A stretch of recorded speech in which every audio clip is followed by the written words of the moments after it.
Ce podcast bénéficie du soutien de Léa Nature, entreprise engagée développant des produits bio et naturels comme la gamme de soins bucco-dentaires certifiés bio dans ta vie, en grande distribution, pour une bioefficacité en toute confiance, sans fluor et sans ingrédients controversés. Nos dents aussi ont droit au bio. Un grand merci à notre partenaire Léa Nature.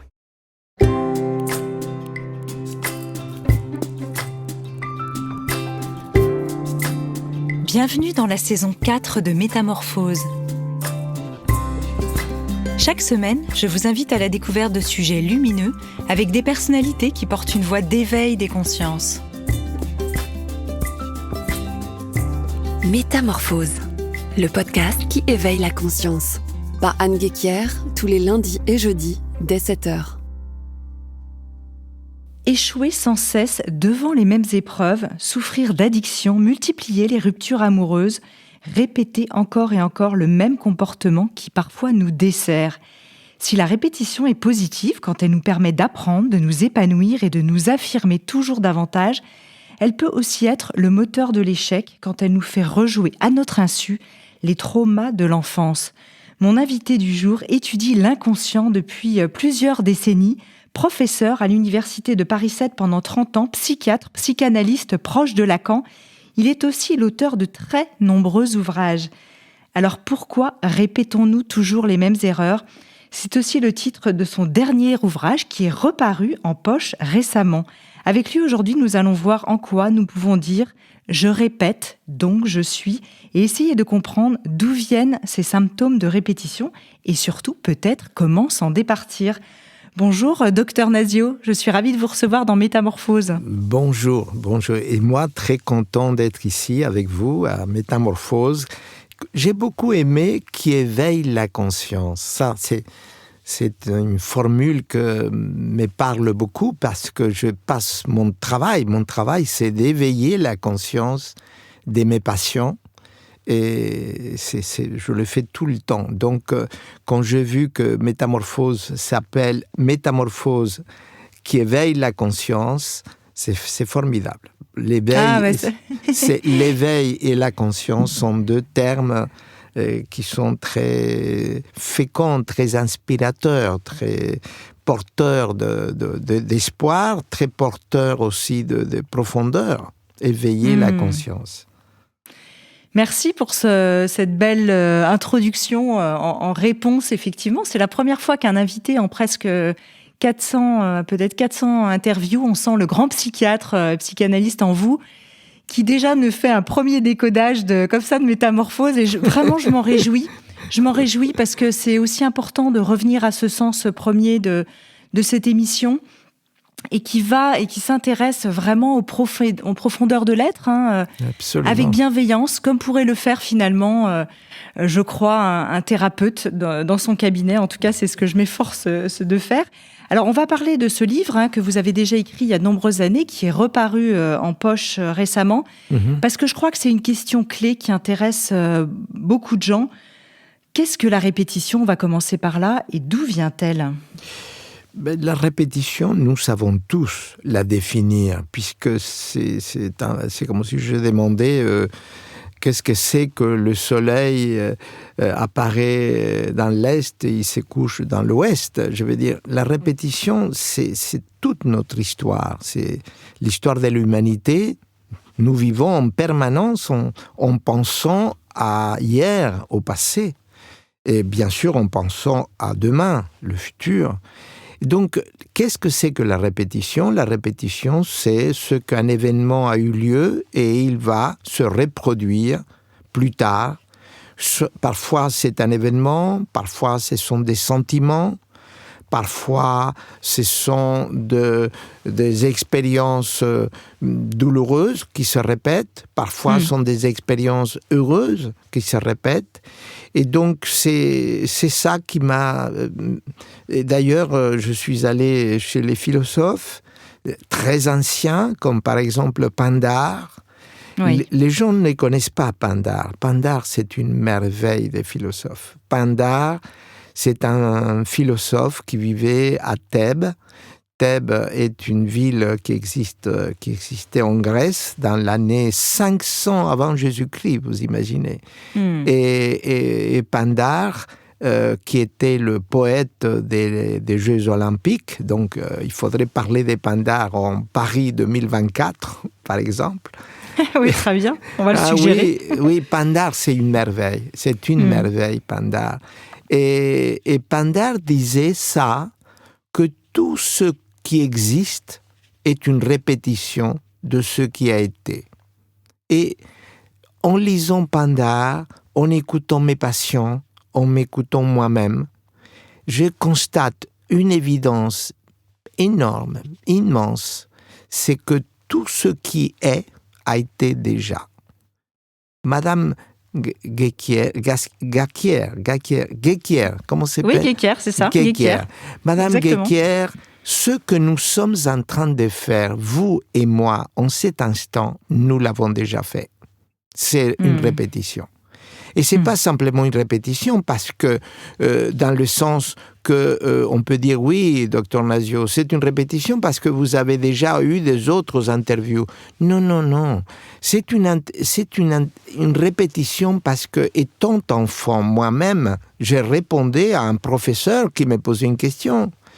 Ou étant une répétition parce que ma mère me disait alors, Jean-David, c'est mon prénom, qu'est-ce que tu as appris à l'école ce matin? Donc, l'âne Guéquière existe déjà dans ma vie depuis tout début. Et le docteur Nasio existe pour vous depuis, Anne, depuis toute votre vie. C'est sûr. C'est pas par hasard que vous êtes de l'autre côté du micro. C'est ça. Ce que vous dites aussi, c'est que l'autre, dans la relation à l'autre, vient révéler en fait ce qui s'est déjà joué dans le passé. Exactement. Et ce qui est intéressant, c'est que l'autre réveille en moi ou me fait rejouer en moi des expériences passées sans que je me rende compte. Parce que la plupart d'entre nous, nous devons vivre naturellement. Je ne peux pas passer mon temps à vivre et à me dire que j'ai déjà vécu. Ça serait horrible. Je vis et nous pensons que chaque moment de notre vie est tout à fait inédit, original, que jamais a été vécu. Nous vivons avec une idée de la fraîcheur du présent. Et en fait, non. En fait, nous répétons notre vie d'aujourd'hui. C'est une répétition merveilleuse de la vie de hier. Et donc, vous pouvez me dire, mais docteur Nasio, mais alors, ça veut dire que notre vie, c'est déjà quelque chose, donc il n'y a pas d'originalité, il n'y a pas du nouveau. Oui, il y a du nouveau parce que, mais c'est un nouveau, le nouveau, c'est le vieux qui se réaccommode aux circonstances présentes. Et c'est vrai qu'on va y revenir longuement sur cette actualisation. Allez-y, poursuivez. Non, simplement, je voulais ajouter une chose que j'ai constatée. Actuellement, j'ai écrit un livre sur l'art, sur Bacon et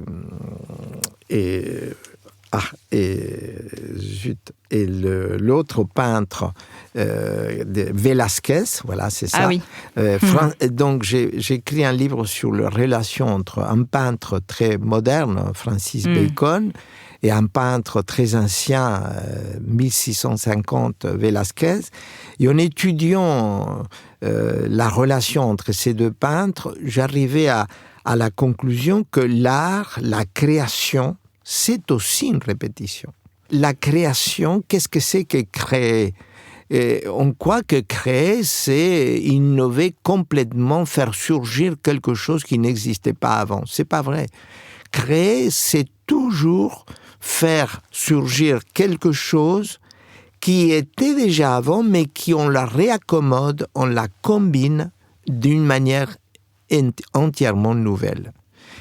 Et en même temps, docteur, quand on voit certains génies, par exemple, je pense à Mozart, qui composait si jeune, on se demande d'où viennent ces réactualisations, de presque comme si cette connaissance n'était pas acquise, mais innée. Oui, alors dans ce cas-là, C'est ça le génie. Le génie est celui qui sait reprendre ce qui était déjà là et le transforme dans un nouveau qui va être innovant et créer toute une succession. Il va ouvrir un sillage complètement inédit dans la pensée et dans l'art humain.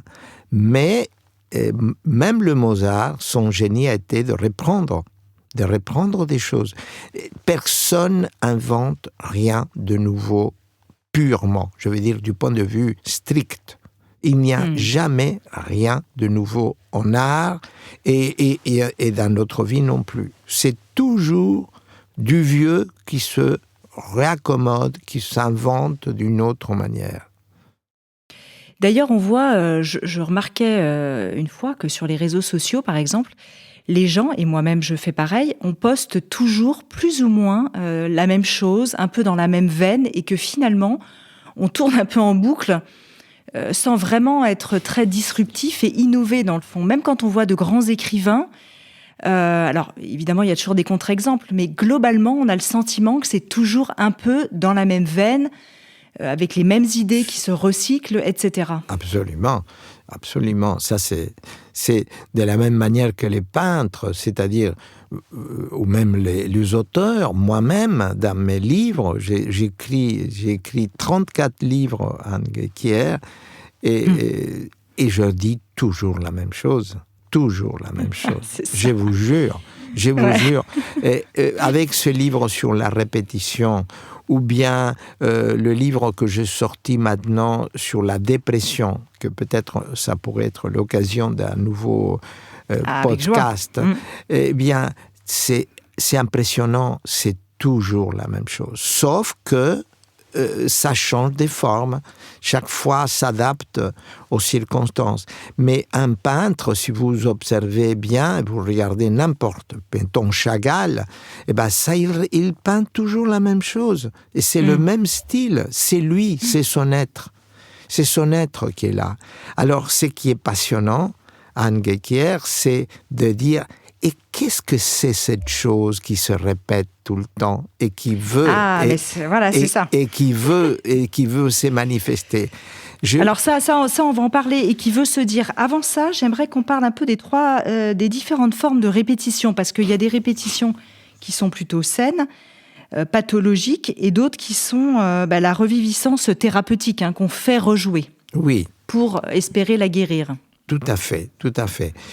D'abord, je voudrais qu'une chose importante pour nos auditeurs, c'est de bien comprendre que on parlait de ce qui se répète. Ce qui se répète, c'est notre passé. Il faut dire les choses clairement. C'est toujours le passé de hier. C'est ça qu'il disait Pindare. C'est toujours le passé qui se répète. Donc, point numéro 1. Point numéro 2, effectivement, il y a différentes façons que le passé revient au présent, se répète dans le présent. D'abord, dans le souvenir, c'est-à-dire je me souviens de quand j'étais enfant. Deuxièmement, dans les actes de tous les jours. Comme je vous ai dit tout à l'heure, notre entretien de ce matin, vous en Suisse, moi à Paris, eh bien cet entretien, c'est une répétition du passé. D'un passé, pas d'une vieille entretien que j'ai fait à RTL ou à Europe 1. C'est la répétition, comme je vous ai dit, d'un échange avec mon professeur de géographie quand j'étais au collège. Non, c'est toujours, ça se répète dans les actes. Et troisièmement, ça se répète effectivement dans des souffrances. Alors nous avons trois choses. Ça se répète dans le souvenir, dans la tête, dans la conscience, pour revenir à votre éveil à la conscience, ça veut dire, ça se répète dans notre remémoration, c'est la remémoration. Le passé se répète dans notre présent, dans nos actes de tous les jours, et parfois, je vais le dire tout à l'heure, dans des trois choses très importantes de notre présent, je vais vous le dire tout à l'heure. Et puis, troisièmement, ça se répète dans des souffrances. Effectivement, dans des erreurs, comme je dis dans mon livre, dans des choses qui nous font du mal, qui nous font souffrir, et qui se répètent. Et alors, une chose que je voudrais dire, c'est, d'accord, la remémoration, c'est clair, le passé se répète dans la tête, dans le souvenir, mais il se répète de façon positive, heureuse, dans 3 actes importants. Que, là, c'était mon travail avec mes patients qui m'a permis de dire ça. Et un, c'est dans le choix du métier. 2, c'est dans le choix de mon partenaire de vie avec lequel je vis. Attention, c'est pas une aventure, c'est le passé se répète surtout lorsque je vais choisir mon partenaire avec lequel je vais fonder une famille ou qui va compter dans mon histoire. Il faut quelque chose d'installé dans ma vie du partenaire, un partenaire stable et important. Et troisièmement, le passé va se répéter aussi dans le lieu dans lequel nous sommes. On a commencé notre échange en parlant de la Suisse, et je dirais, sans vous connaître, Anne Guéquière, que c'est pas par hasard que vous êtes là à Saint-Léger, au bord du lac Clément. Je connais pas votre vie, je connais pas votre histoire, mais si on pouvait travailler ensemble de façon intime dans votre vie, on saura que vous répétez quelque chose en étant là, à Saint-Léger. Donc, pour moi, et ça, je l'ai appris, on me l'a enseigné, c'est mes patients qui m'ont appris ça, parce que je voyais un patient et je voyais que son métier était quelque chose qui, effectivement, avait des résonances avec son passé, ou bien que la femme que partageait sa vie avait été un personnage important aussi, c'était la répétition d'un autre personnage dans son histoire d'enfant. Ou bien, effectivement, que le fait d'avoir choisi le lieu pour vivre à tel ou tel endroit n'est pas le fruit du hasard. C'est une répétition de quelque chose du passé. Donc, voilà les trois actes. Il peut y avoir d'autres, mais c'est surtout ces 3-là qui m'ont toujours impressionné. La femme qui partage ma vie, le métier que j'exerce et le lieu où je vis sont 3 choses qui ont des résonances dans mon passé. Donc c'est important de toute façon d'être en conscience sur ces 3 sujets ou objets-là ? Absolument, absolument. Je suis très... Quand je reçois, alors ça, je parle de mon travail avec mes patients que je reçois, je suis toujours très sensible à ces 3 aspects de la vie de celui qui me parle, de celui qui est en face de moi et me parle, avec qui il vit. Je pose toujours la question, quand je commence, pour les enfants, parfois je reçois des enfants, et comment j'ai appris ça, qu'un enfant, par exemple, je ne lui pose pas la question, est-ce que tes parents, tu as des parents, ou tes parents sont vivants, ou tes parents se sont séparés? Je ne pose pas les questions comme ça serait pas une bonne chose, ça serait une maladresse.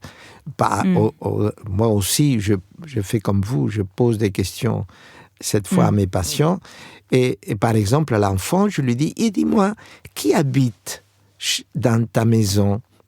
Qui est dans ta maison? Et alors, il me dit, mon papa. Et je dis, et alors, mon papa, ma mamie, et ta maman? Non, ma maman est séparée de mon papa, par exemple. C'est comme ça que j'apprends en demandant avec qui tu habites. Et parfois, ça me sert aussi pour savoir qu'il y a tel ou tel animal domestique. Par exemple, il me dit, voilà, j'habite avec mon papa, ma mamie. Et je dis, et il n'y a pas un chat? Tu n'as pas un chat? Ah oui, j'ai un chien. Et tata. C'est très important de demander avec qui tu habites, au lieu de dire quels sont tes parents, par exemple. Alors, ça vaut pour des personnes qui sont effectivement soit des enfants qui ont leurs parents, des personnes qui sont avec un conjoint, une conjointe, mais aussi l'absence de l'autre. Absolument. Évidemment, alors dit là, quelque chose. Absolument. Ouais. En tout cas, la question de l'amour, c'est essentiel. C'est comment sommes-nous aimés aujourd'hui? Qui aimons-nous? Qui nous aime? Et vous avez écrit un livre d'ailleurs aussi sur le sujet. Absolument, absolument. Oui. Pour moi, les thèmes... en faisant ce livre sur pourquoi répétons-nous toujours les mêmes erreurs, et je m'étais posé une question et finalement je propose une réponse. La question que je m'étais posée, c'est d'accord, je regarde mon passé, je me tourne, je vois mon passé. Eh bien, je me suis posé à moi la question des mêmes... C'est mes patients, comme je reviens à eux, parce qu'avec eux, c'est merveilleux, j'apprends tout le temps. Eh bien, quels sont les actes fondamentaux dans une vie? Quelle est la chose importante qui est arrivée, qui est survenue dans une vie? Et à ça, j'ai répondu... Au fil des ans, je n'ai pas répondu ça quand j'avais 20 ans de métier. Je réponds ça maintenant que j'ai presque 50 ans de métier, plus de 50 ans. Eh bien, c'est les actes où je m'unis à quelqu'un et les actes où je me sépare de quelqu'un. C'est-à-dire que les actes les plus fondamentaux dans la vie d'un être humain, ce sont les moments d'union et les moments de désunion. C'est les moments où je m'unis à une personne, les moments où je m'unis à un métier, les moments où je m'unis à une maison, les moments où je m'unis à un ami, etc. Tout ce qui fait que je m'unis, c'est tout ce qui me lie, c'est la liaison, c'est l'amour. Et puis l'autre acte fondamental, c'est les actes de séparation, c'est de rupture, des séparations. Je me suis séparé de mon mari, j'ai quitté cette maison de l'enfance que j'aimais tellement, j'ai perdu cet ami qui est mort, etc. Je veux dire, les deux grands moments de la vie d'un être humain sont toujours les moments d'union et les moments de séparation. Et pour autant, les moments de séparation peuvent être aussi, pas forcément des moments de désamour, mais aussi des mutations, des transformations de l'être. Oui, tout à fait. Mais il y a toujours douleur. Il y a toujours, dans la transformation, il y a toujours une souffrance. Parce qu'on a du mal à lâcher le trapèze pour passer au suivant, c'est ça ? Absolument, parce que nous avons du mal à quitter ce qui nous a fait nous-mêmes. Et par exemple, il y a un âge, j'ai écrit un livre sur ça parce que j'étais passionné justement de ce que vous dites, que par moments il y a des changements, des métamorphoses, voilà le titre de votre émission. Effectivement, il y a une métamorphose fondamentale, c'est à l'adolescence. C'est à la puberté. La puberté, c'est extraordinaire. Notre corps change. Et on sent le corps différemment. L'enfant va sentir ces changements fondamentaux. Les poils dans les pubis, la voix qui change pour les garçons, la menstruation, les règles pour les filles, les seins. Et c'est-à-dire, il y a une métamorphose, exactement. Et ça, ce sont des changements qui sont naturels, sains, positifs, mais qui en comportent. Je quitte mon enfance, là, l'adolescent va à se séparer de son enfance pour venir à une nouvelle étape de sa vie qui est l'adolescence. Et d'ailleurs, l'enfant, en faisant ça naturellement, comme vous le dites, fait revivre aussi à son parent, dans une histoire de répétition en effet miroir, sa propre séparation et sa propre adolescence, quelque part. Exactement. C'est-à-dire que là, c'est, ce que vous dites, c'est presque constant dans mon travail avec les enfants. Je reçois les enfants et je reçois bien sûr les parents. Et je vous raconte une anecdote parce que ça va intéresser les auditeurs. Et bien, souvent, non pas souvent, mais quelquefois, il y a les parents qui viennent avec un enfant de 4 ans ou 3 ans et je dis, mais alors, quel est le motif? Eh bien, docteur, c'est le directeur de la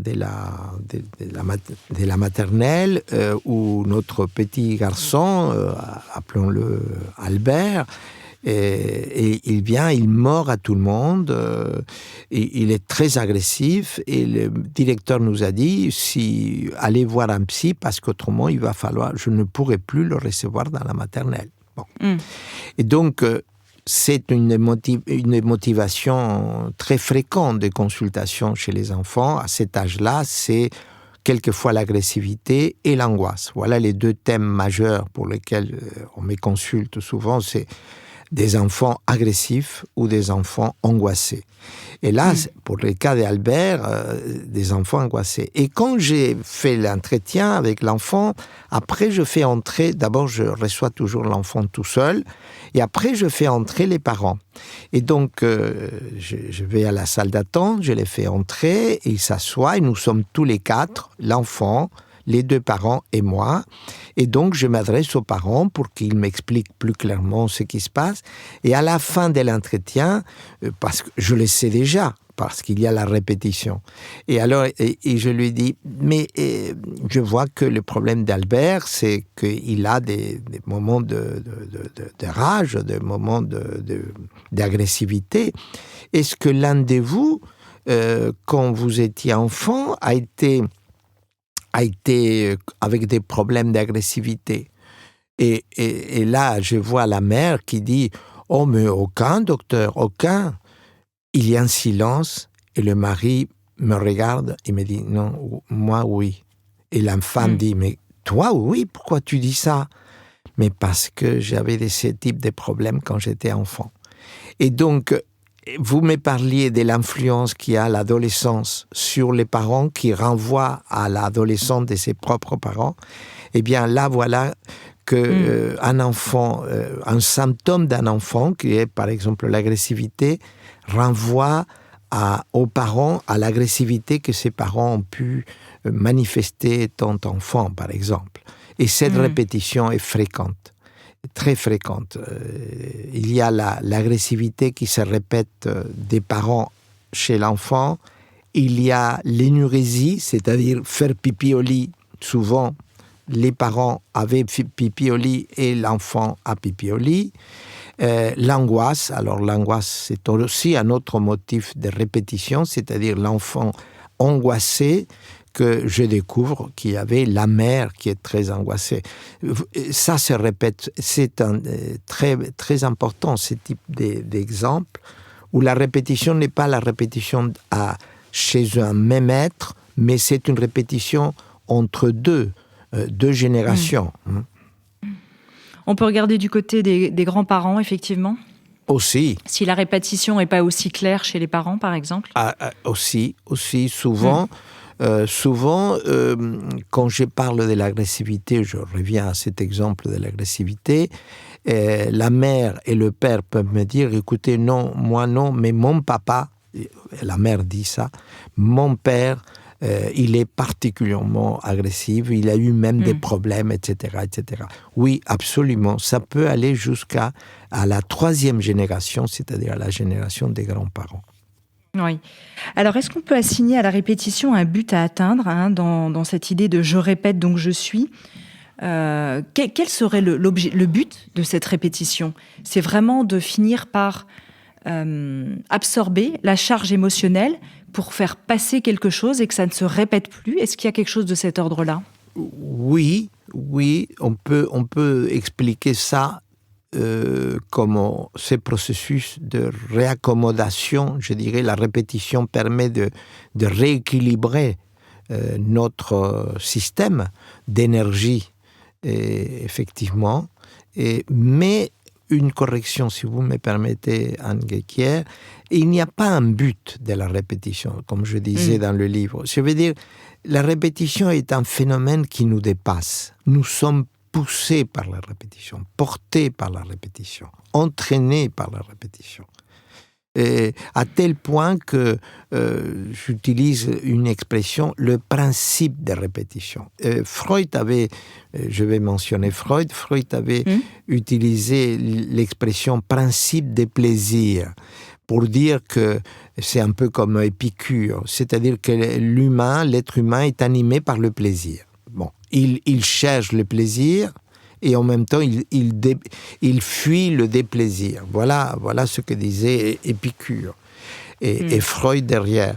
Et là, nous avons un autre principe. C'est pas le principe du plaisir, mais le principe de la répétition. C'est-à-dire que nous sommes poussés par les phénomènes d'une répétition que nous ne contrôlons pas, qui parfois nous fait du bien, nous consolide, nous réaffirme, permet que mon identité, je me sens moi-même, je sens moi, Anne Guéquière, maintenant que je vous parle, en cet instant, j'écoute ma voix. D'ailleurs, le technicien me disait, vous écoutez bien votre voix?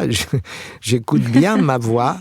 Et, oui. Eh bien, cette voix, je la connais, cette voix. Cette voix, elle est ma voix de toujours, de l'enfant que j'étais. Elle a changé, bien sûr. Donc, dans ma répétition, je me consolide, je me affirme. Et j'affirme mon identité. Et alors, vous me demandiez si effectivement il y avait dans le je répète donc je suis, effectivement c'est je répète donc je suis, et l'être que je suis, et c'est le résultat de toute une histoire où il y a un fil qui se maintient, qui est permanent, quelque chose d'une mémété à l'intérieur de moi qui ne bouge pas, qui est difficile à définir, qui est très difficile à définir. C'est mon mystère, c'est le mystère du docteur Nasio, c'est le mystère de cet homme qui nous parle, comme vous, Anne Guéquière, comme celui, l'auditeur qui nous écoute. Et chacun de nous a quelque chose d'essentiel qui se répète depuis son enfance, même depuis l'époque où il était fœtus, et qu'on ne connaît pas, et qui, à la limite, personne connaîtra. C'est quelque chose... Peut-être mon partenaire, la femme que j'aime, elle sait des choses de moi que je ne sais pas moi-même. C'est peut-être ça qu'elle a saisi de mon mystère. Elle a saisi mon mystère à l'intérieur de moi. Mais vous voyez, je m'emballe. Non, mais c'est beau, je vous écoute religieusement, vous entendez, mon oreille attentive. Mais c'est vrai, quand on entend, on peut se dire, oui, mais il y a des erreurs qu'on n'a pas envie de répéter. Forcément, dans ces idées de pulsion de mort et de répétition malsaine, on a envie de s'en débarrasser, je mets même le mot, c'est-à-dire de fuir cela de soi. Et c'est d'ailleurs l'objet de nombreuses consultations en thérapie. Absolument. Et on se dit que finalement, l'erreur et la répétition pourraient être un sort de message qui nous permet, à travers la reviviscence, comme on le disait tout à l'heure, de du coup passer à autre chose quand même. Tout à fait. C'est-à-dire que la première idée qui apparaît lorsque j'ai un patient qui vient me dire, écoutez docteur, ça va pas du tout, mettons au niveau de la relation d'amour, ça va pas du tout, je n'arrête pas de me séparer des couples que j'ai pu constituer, c'est toujours dans une crise, etc., etc. Je peux dire à ces moments-là une première pensée, Anne Guéquière, qui est la pensée que effectivement cette personne, il y a comme un besoin de se faire mal, voilà. Un besoin de se punir.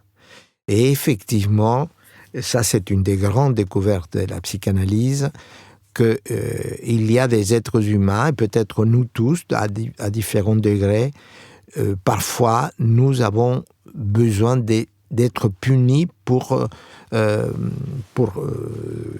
comprendre, parce que il faut payer telle ou telle faute, telle ou telle à tort. Peut-être c'est une idée que je me suis fait de la faute. Oui, bien sûr. Et je me suis fait une idée de cette faute, je me sens coupable et donc je dois payer. Et parfois, je ne paye pas d'une manière consciente. Je paye en me faisant, en entrant dans un travail, par exemple, et me faisant licencier, par exemple. Et de vivre ça très mal.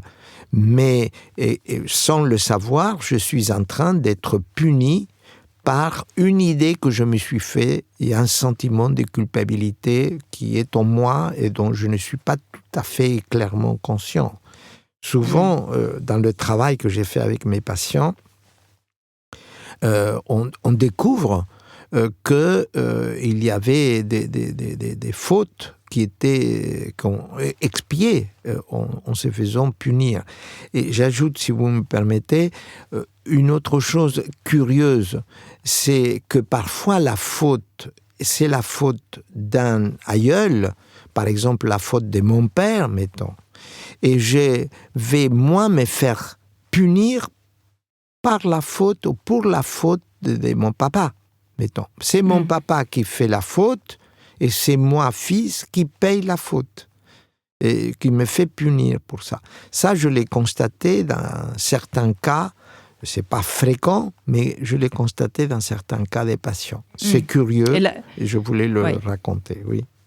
Ben là, on touche plutôt à la psychogénéalogie ou à la thérapie transgénérationnelle, par exemple ? Absolument, vous avez raison. C'est-à-dire qu'il faut toujours prêter attention à ce qui s'est passé dans la vie de la troisième génération, de la génération des grands-parents, et même plus loin, ça dépend. Je n'y vais pas souvent si loin, mais déjà je suis très attentif dans l'histoire de mes patients à savoir comment ça s'est passé pour les grands-parents. Oui. Parce que souvent, la vie des grands-parents a une influence sur la vie de l'enfant et du sujet dont je parle, que j'ai en face de moi. Inconsciemment ou inconsciemment, c'est-à-dire même s'il n'a pas été forcément en contact rapproché avec ses grands-parents Oui, ça dépend. Par exemple, ça passe à travers le père, parce que ça va produire des effets sur le père ou sur la mère, et du coup, le père et la mère vont avoir un effet sur l'enfant. C'est très complexe. Cette relation des générations. Mais une chose est sûre, ça passe entre les trois générations, il y a toujours des choses qui passent. Ça, qu'on soit conscient ou pas, c'est très important comment nous recevons, nous, dans notre présent d'adulte, l'histoire de nos parents et l'histoire de nos grands-parents. Oui. Alors, est-ce que vous pourriez nous éclairer sur justement ces pulsions saines qui nous entraînent vers des répétitions finalement plutôt agréables et heureuses, et des pulsions plutôt de mort, pathologiques, qui nous entraînent vers ces répétitions qui nous font souffrir quelque part. Est-ce que d'abord les deux aussi peuvent cohabiter ? Voilà, ce sera une autre question. Oui, tout à fait. C'est-à-dire que cette idée vient d'Empédocle. Vous voyez, je cite beaucoup nos philosophes anciens. Empédocle avait l'idée qu'il y avait le mal et le bien. Bon, vous me direz que le mal et le bien, ça existait depuis toujours. Bien sûr, surtout avec les religions, c'est la morale, le bien et le mal. Mais à partir d'Empédocle, la psychanalyse va à établir que nous avons des forces à l'intérieur de nous qui font des forces qu'on appelle les pulsions de vie et des forces qu'on appelle les pulsions de mort. Bon. Les pulsions, c'est le nom qu'on donne à des inclinations. Ça existait toujours. Cette idée que l'être humain a à l'intérieur de lui des tendances, des forces, des besoins, des choses qui poussent, très liées au corps aussi. C'est pas, sont des forces très physiques aussi. Eh bien, il y a deux forces. Il y a plusieurs forces. Il y a la force, par exemple, sociale, c'est-à-dire ce qui nous pousse à être en société. Il y a les forces d'autoconservation, c'est-à-dire ce qui nous pousse à dormir, à manger. Il y a des forces sexuelles, celles qui nous poussent à faire l'amour et à avoir le plaisir sexuel, quelle qu'il soit la forme, etc., etc. Mais il y a deux forces très grandes, importantes. Il y a la force des vies, qui est une force surtout, et là je reprends un peu ce que je disais avant, et c'est une force qui nous fait lier. nous lie à des choses, nous attache. Bon, c'est une force d'attachement. Là, je suis avec vous. J'ai devant moi un micro. Eh bien, j'ai une force de vie. J'ai une force de m'attacher. C'est-à-dire, je me concentre à vous répondre, à penser aux auditeurs et à m'engager. J'y vais vers ça. Je m'engage, je me lie, je m'attache. Et puis, il y a des forces qui sont les forces des morts, les pulsions de mort qu'on appelle. Et ça sont les forces de la séparation, de l'éloignement, de la rupture, de tout ce qui est coupé, séparé. Et donc, voilà les deux forces, la force des vies et la force des morts. La force du lien, de lier, de se lier, de l'attachement, et la force de la séparation, de rupture. C'est pour ça que je disais que dans notre vie, il y a surtout ces deux types d'actes. Eh bien, comme vous le dites, Anne Gequière, il y a ces deux forces, pulsion de vie et de mort, se croisent en permanence à l'intérieur de nous, et ce qui fait que notre vie aujourd'hui est faite des moments d'attachement et des moments d'éloignement. Ça, c'est tout le temps. On a ça en permanence. Et alors, voilà, pourquoi je vous répondais ça? Qu'est-ce que vous m'avez posé comme question? Non, c'était ça. On parlait des pulsions et de ce qui sous-tendait finalement. Oui. Et à ce sujet, vous parlez aussi de Spinoza qui parlait de persévérer dans l'être, de cette tout à fait. force spinozienne, de cet élan qui nous fait persévérer dans l'être. Et évidemment, ça a beaucoup à voir avec cette idée aussi de répétition. Tout à fait. Et c'est-à-dire, vous citez cette phrase que je pourrais à la limite, et c'est ma consigne, c'est une phrase qui est très présente pour moi, de Spinoza, persévérer dans l'être. C'est formidable parce que ce qu'il dit, c'est vivez. C'est tout simplement. Spinoza est en train de nous dire, persévérer dans l'être, c'est vivez, profitez de la vie, sentez la vie en vous et vivez-la. Savourez ces moments dans lesquels vous vivez. Persévérer dans l'être, à nouveau, je m'excuse de prendre à nouveau comme exemple notre entretien, persévérer dans l'être, c'est savourer ce moment que je vis avec vous. Persévérer dans l'être, c'est d'être ici, d'être maintenant, là, dans le présent, de ne pas penser à mon voyage de demain, ni pas penser à mon passé d'hier, c'est d'être là, dans le présent. Et Spinoza disait ça. Alors, effectivement, maintenant je me souviens de ce que vous me posiez comme question, effectivement, toutes ces forces, la force de vie, ces forces de lien, d'attachement, de vivre dans le présent, de persévérer dans l'être, c'est ça qui me constitue, et qui va tisser le fil de ma vie, qui va faire que je sois ce que je suis. C'est mon identité qui se forge en ces moments. Aujourd'hui, je fais cet entretien avec vous. Demain, je ferai d'autres entretiens. Demain, je parlerai à quelqu'un. Et c'est ça qui me constitue. Et petit à petit, va me donner cette consistance d'être ce que je suis. Et c'est pour ça que je disais, je répète, donc je suis. C'est ça. Alors à la fois, nous sommes la répétition de nos actes passés ou de nos vécus passés, qui sont empreints de nos blessures, mais aussi de nos joies et de ces fameuses, ce que vous appelez des scènes fantasmées, qu'on rejoue. Et en même temps, où se trouve le libre arbitre? Est-ce qu'il existe? Le libre arbitre, c'est un vieux problème de la philosophie depuis des siècles, cette question. C'est-à-dire que la question, souvent, l'expression libre arbitre, beaucoup de gens ne le connaissent pas. Moi-même, je ne le savais pas. Au début, on me parlait de libre arbitre, je ne savais pas ce que ça voulait dire. Et je voudrais l'expliquer. Un instant. Oui, très bien. Libre arbitre, ça veut dire que je suis libre d'agir et de décider de faire ou de ne pas faire telle chose. Bon. Libre arbitre, ça veut dire que je suis libre dans ma décision. Eh bien, c'est un problème, ça.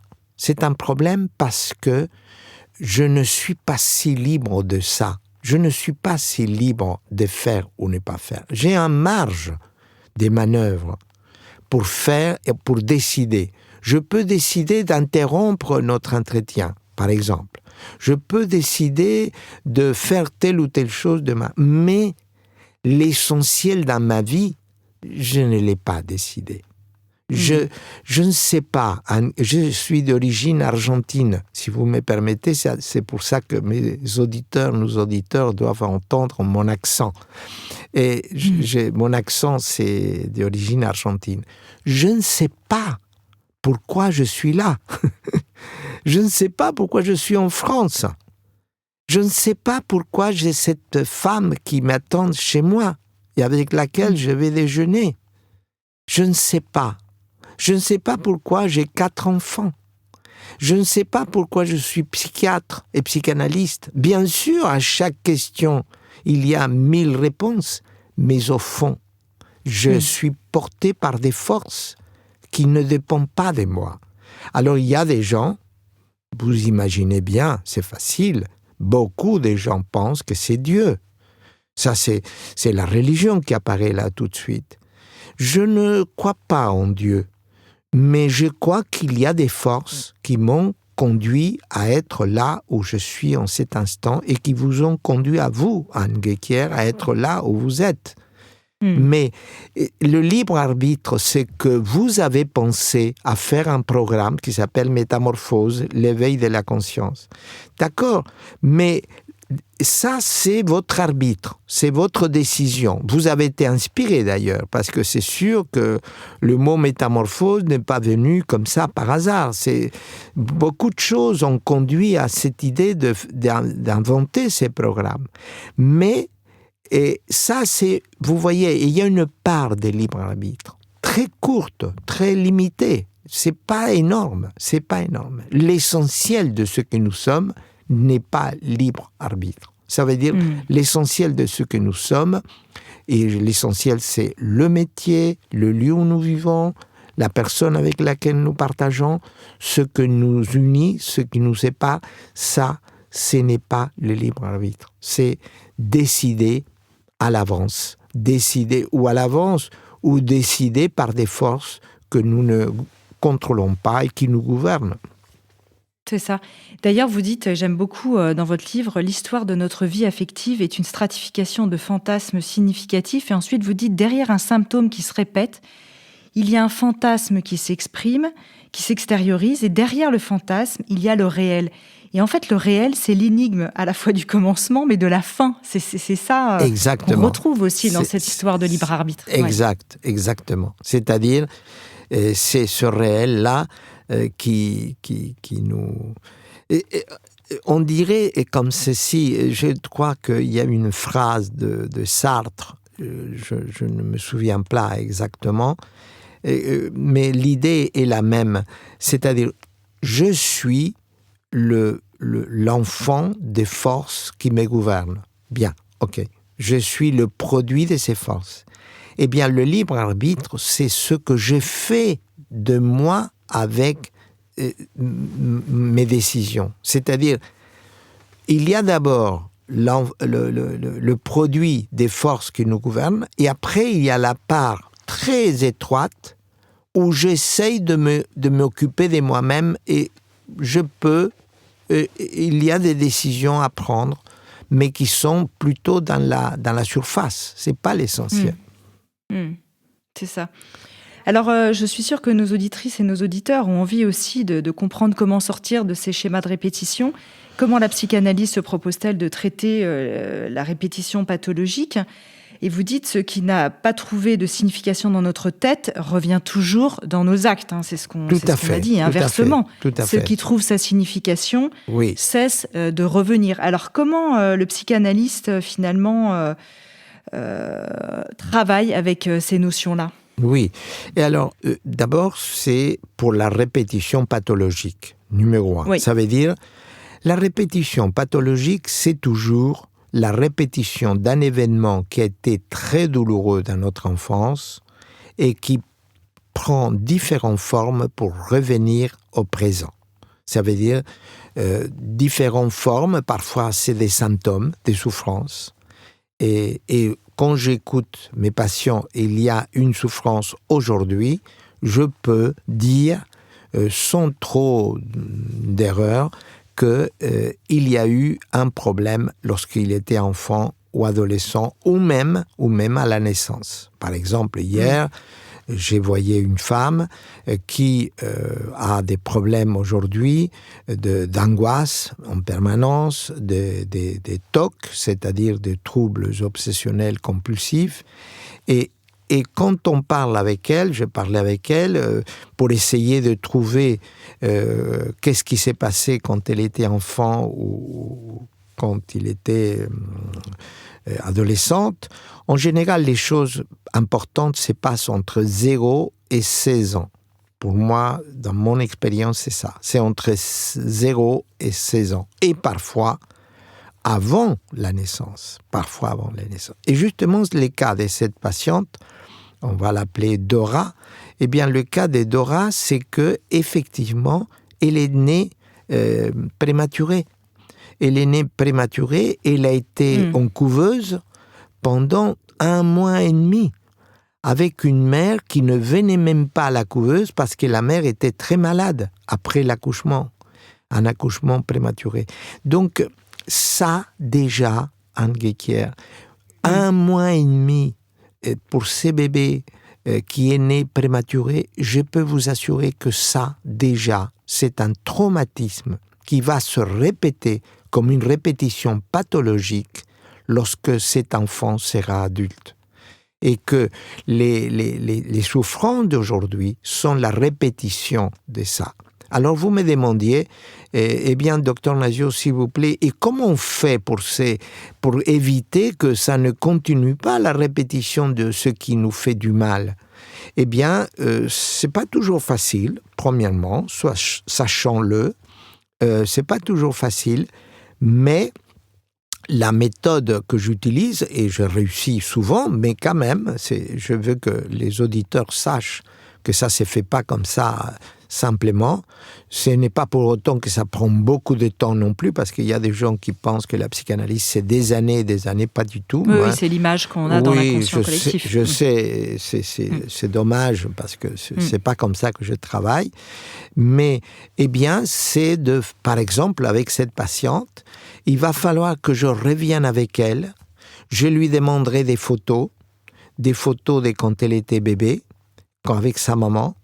Et je vais travailler à partir de ces photos, par exemple, et pour revenir à tout ce qui a pu être pour elle cette conscience d'un enfant qui était prématuré et qu'elle a complètement oublié cette période terrible pour un bébé d'être dans une couveuse et de ne pas voir même pas la mère en plus. C'est pas seulement la couveuse qui montre que cet enfant était entre la vie et la mort, mais en plus, il n'y a pas l'autre. C'était le père. Il n'y a pas de figure maternante. Ouais. Voilà, était le père qui venait de temps en temps. Ce type de séparation, Anne Guéquière, vous n'imaginez pas, c'est quelque chose qui va se répéter avec des symptômes dans la vie adulte. C'est ainsi que j'ai constaté que les symptômes d'angoisse, en général, c'est une répétition des abandons qui ont pu avoir lieu entre 0 et 16 ans. La mort d'un grand-père qu'on aime beaucoup, ça peut être vécu comme un abandon, ou bien beaucoup de choses. Oui, c'est ça, c'est le sentiment d'abandon, parce qu'en fait, l'abandon, il n'est pas forcément réel. Bravo, absolument. Ça, c'est très important de le dire. Parfois, l'abandon est objectif, parfois, il est subjectif. La personne imagine un abandon, mais vit un abandon, mais il n'y a pas eu d'abandon objectivement. Et puis, les symptômes aujourd'hui que je vois de TOC, comme celui des Dora d'hier, eh bien, souvent, il y a des maltraitances. Entre 0 et 16 ans, ou des souffrances physiques. Et cet enfant, par exemple, a souffert, à mon avis, avec la couveuse, ou bien des enfants qui ont été tapés par les parents, ou maltraités par les parents, ou humiliés par les parents. Ça, c'est souvent. Et puis, les enfants ou les jeunes qui ont eu des abus sexuels, eh bien, les manifestations qui apparaissent à la vie adulte, c'est des symptômes hystériques, des symptômes des douleurs dans le corps, des souffrances somatiques, qui sont des souffrances somatiques sans toujours des causes organiques repérables. Donc, vous voyez, ça, c'est une systématisation que j'ai fait dans le travail avec mes patients. Les patients qui souffrent des abandons peuvent avoir plus tard des symptômes d'angoisse. Les patients qui souffrent des maltraitances vont avoir plus tard des symptômes obsessionnels, des symptômes des troubles obsessionnels compulsifs. Et les enfants ou les adolescents qui ont eu des troubles sexuels, des abus sexuels, eh bien, vont avoir, adultes, des troubles hystériques, des relations d'amour toujours problématiques. Alors, vous me demandiez... Qu'ils en aient la conscience ou pas, qu'ils en aient le souvenir ou pas, d'ailleurs. Voilà, exactement, exactement. Alors, comment on les traite ? Comment on travaille avec ça ? Premièrement, je reprends votre titre, l'éveil à la conscience. C'est-à-dire que, on travaille, c'est pour ça que je disais au début que je suis sensible à ces titres, cette formule, parce que je travaille tout le temps avec l'éveil à la conscience. C'est-à-dire, pourquoi ? Parce que pour moi, l'éveil à la conscience, en métamorphose, c'est la connaissance. Pour moi, l'éveil à la conscience, c'est la guérison. C'est que quand on est conscient, mais inconscient ému, attention, il ne faut pas être simplement conscient. Ce n'est pas savoir, c'est un savoir avec émotion. Alors là, oui, on a une chance que la souffrance arrête de se répéter. Parce que c'est vrai qu'on peut être, en effet, se souvenir, analyser, comprendre. Mais est-ce que ça suffit ? Est-ce qu'il faut ensuite passer... aujourd'hui se développent beaucoup des thérapies aussi psychocorporelles, où je pense même à des thérapies type constellation familiale, etc., où on va rejouer des scènes dont on se souvient ou dont on ne se souvient pas d'ailleurs. Je sais pas, qu'est-ce que vous en pensez, vous ? Oui, je parle dans mon livre, je donne un exemple clinique d'un patient qui avait ces problèmes de répétition pathologiques. Et pour tout vous dire, son papa le tapait, il le mettait dans les toilettes, l'enfermait dans les toilettes, c'est-à-dire devant le WC, après de l'avoir tapé, le tapait les fesses, c'est-à-dire qu'il le dénudait et il tapait les fesses. Donc, humiliation est très liée à tout ce qui était caca, anal, etc. Eh bien, cet homme adulte va répéter ça. C'est-à-dire que il vit avec sa femme, il vit avec ses enfants, mais il a besoin de s'enfermer dans les toilettes et de faire des choses très brutales du point de vue sexuel. Je ne vais pas trop être précis, mais enfin, en tout cas, pour arrêter ça, on a dû reparler de ça, revivre. Et c'est dans sa parole qu'il était très ému. C'est ça que j'appelle reviviscence. Mais une chose que je voudrais préciser à nos auditeurs, c'est je suis très attentif à ne pas reparler des traumatismes comme si de rien n'était. Attention, lorsqu'on parle des traumatismes, lorsqu'on revient des traumatismes, lorsqu'il y a un revécu du traumatisme, il faut le faire avec beaucoup d'attention, beaucoup de délicatesse, pour ne pas provoquer justement l'effet contraire de ce que de creuser le pli, quoi. Absolument. Il faut revenir. C'est quand on revient sur une blessure, il faut être très délicat. Je suis toujours très attentif à cet aspect de la délicatesse, du tact avec mes patients. Voilà. Docteur Nazi, on arrive à la fin de ce podcast. En conclusion, vous avez déjà cité ces philosophes antiques, vraiment, et qui finalement font écho à ceux plus contemporains qui disent la même chose, c'est-à-dire que finalement, Le temps lui-même, pour reciter ce philosophe que vous avez cité tout à l'heure, Pindar, c'est ça? Pindar, oui, je ne sais pas comment on dit. Pindar. Voilà, Pindar. Le temps lui-même, ce père universel, ne saurait empêcher, en fait, il parle évidemment de la répétition, des choses qui ont eu lieu, voilà. D'avoir été, puis de renaître. Alors c'est vrai, quand on entend ça, il y a quelque chose d'un peu fataliste qui nous dit « Oh là là, mais moi je veux m'en sortir ». Et en même temps, c'est une réalité, je suis fait de ce que j'ai été. Voilà, exactement, Anne Guéquière. Merci de le dire, c'est une bonne synthèse de mon idée. Effectivement, nous sommes ce que nous avons été, mais différemment, grâce à nos adaptations. L'être humain s'adapte en permanence. Et l'entretien d'aujourd'hui n'est pas le même que celui que j'ai fait quand j'étais enfant, avec mon professeur de géographie. Mais on s'améliore chaque fois. Mais l'essentiel reste le même, oui. C'est ça. Merci infiniment. On aura envie de vous écouter, de parler avec vous pendant des heures, docteur Nazieux. Je rappelle à nos auditeurs le titre de ce dernier ouvrage, « Pourquoi répétons-nous toujours les mêmes erreurs ?» qui est reparu aux éditions Payot et Rivage. Ainsi que alors je vais en citer d'autres. Justement, vous parliez de celui sur la dépression qui s'appelle « Tout le monde peut-il tomber en dépression ?» Vous avez aussi écrit avec Françoise Dolto. Tout à fait. Vous avez eu cette chance aussi, et inversement, de rencontrer des personnages aussi qui ont marqué l'histoire. On n'a pas parlé dans le détail de Jacques Lacan, mais vous avez aussi beaucoup écrit sur ses propres analyses. Absolument. Quelle relation vous aviez avec Jacques Lacan ? C'est-à-dire que je suis psychiatre et j'étais un jeune psychiatre en Argentine et j'ai découvert Lacan. C'était dans les années 67, 66, 67. Et donc, je me suis dit, je lui dis à mon épouse, nous venions de nous marier, je dis, tiens, pourquoi on n'irait pas en France pour étudier avec Lacan? Et c'est ainsi que nous sommes arrivés en septembre 69. Et à partir de cette date, je travaillais avec Lacan et j'ai eu la chance que Lacan avait été traduit à l'espagnol et que le livre avait été publié. Il était très fâché contre ce livre, publié au Mexique. Et donc, il m'a demandé si je pouvais le corriger.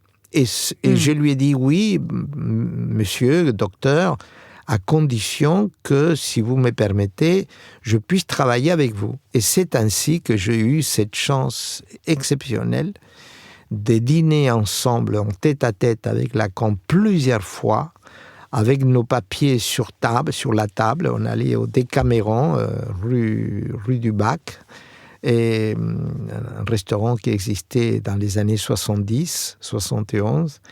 Et là, c'était une merveille quand j'y pense. Oui. C'est-à-dire, c'est comme ça que je connu. Parfois, il m'a demandé de venir à sa maison de campagne à travailler. Bref, c'était chaque fois où je lui apportais des problèmes de la traduction à l'espagnol. Et ça m'a permis de le connaître de très près. Bien sûr. Et après, je continue à travailler avec lui dans ce que nous appelons une supervision, c'est-à-dire que je supervisais ma pratique avec lui, je lui soumettais mes patients, etc. Donc tout ça fait un lien très proche avec Lacan. Mais ce n'était pas mon seul maître, si j'ose dire. Dolto, je travaille avec Dolto, beaucoup. Et puis même, j'ai eu la chance d'avoir des maîtres merveilleux en Argentine, et puis en France aussi, d'avoir connu, c'était pas vraiment un maître, mais c'est comme un frère aîné qui était Serge Leclerc, qui était dans la communauté des psychanalystes, on connaît Serge Leclerc. Et, bref, j'ai eu beaucoup de chance dans ma vie de trouver des gens merveilleux avec lesquels j'ai beaucoup travaillé, beaucoup appris. Ça, c'est formidable. Et donc, à propos de Lacan, vous avez aussi écrit 5 leçons sur la théorie de Jacques Lacan, tous ces ouvrages aux éditions Payot. Merci beaucoup d'être venu faire un tour dans Métamorphose aujourd'hui pour notre plus grande joie, Dr Nazio. Et à bientôt, j'espère. À bientôt. Au revoir. Si vous avez aimé ce podcast, n'hésitez pas à lui donner 5 étoiles sur Apple Podcast ou sur votre plateforme préférée. Découvrez mes invités en avant-première sur Instagram à l'adresse Métamorphose Podcast et surtout, abonnez-vous pour ne manquer aucun épisode. Retrouvez en librairie mon livre issu du podcast Métamorphose, éveille ta conscience, 33 rencontres essentielles pour être soi aux éditions Erol, ainsi que mon tout nouvel oracle du Scarabée d'or chez le même éditeur. Et enfin, pour nous soutenir, participer au cercle de discussion ou rencontrer en direct nos invités, rejoignez dès maintenant la tribu Métamorphose à l'adresse patreon.com/métamorphose. Merci. Métamorphose, le podcast qui éveille la conscience. Par Anne Guéquière, tous les lundis et jeudis, dès 7h.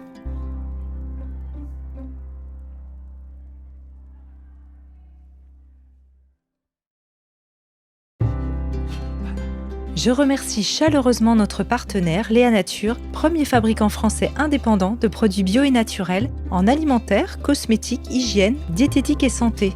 Une entreprise familiale engagée dans une démarche de philanthropie environnementale portée par l'adhésion de leur marque bio au collectif mondial 1% for the Planet et leur fondation d'entreprise.